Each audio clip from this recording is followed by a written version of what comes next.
여러분 안녕하십니까? KBS 아메리칸 뉴스입니다.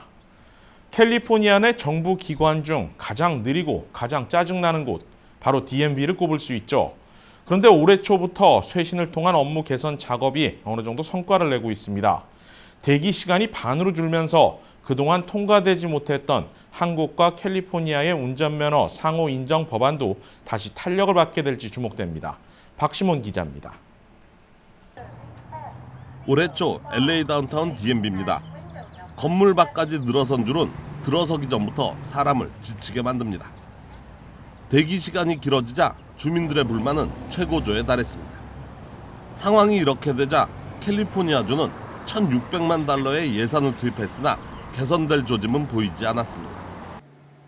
결국 주의회는 이에 대한 감사를 시작하고 본청 소속 직원 275명을 각 집으로 파견하는 등 개선에 총력을 기울였습니다. 이와 함께 개빈 뉴섬 주지사는 DMV의 수장을 32일 동안 3명을 교체하는 등 쇄신을 단행했습니다. 새롭게 수장이 된 스티븐 고든 국장은 지난 8월 리얼 아이디 발급 개선을 위해 대형 식료품점 등의 차량 등록 갱신 등이 가능한 무인 발급기 100대를 추가로 설치하고 2,000명에 가까운 신규 직원을 채용했습니다.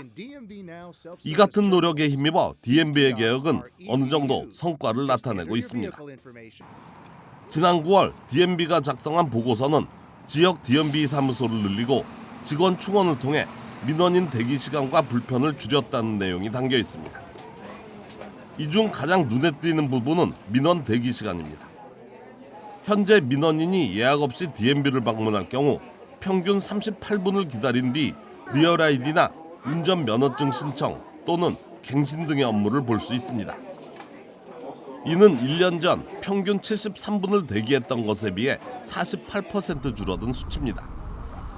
DMV의 업무가 크게 개선되면서 그동안 통과되지 못했던 한국과 캘리포니아 운전면허 상호 인정 법안도 다시 탄력을 받게 될지 주목됩니다.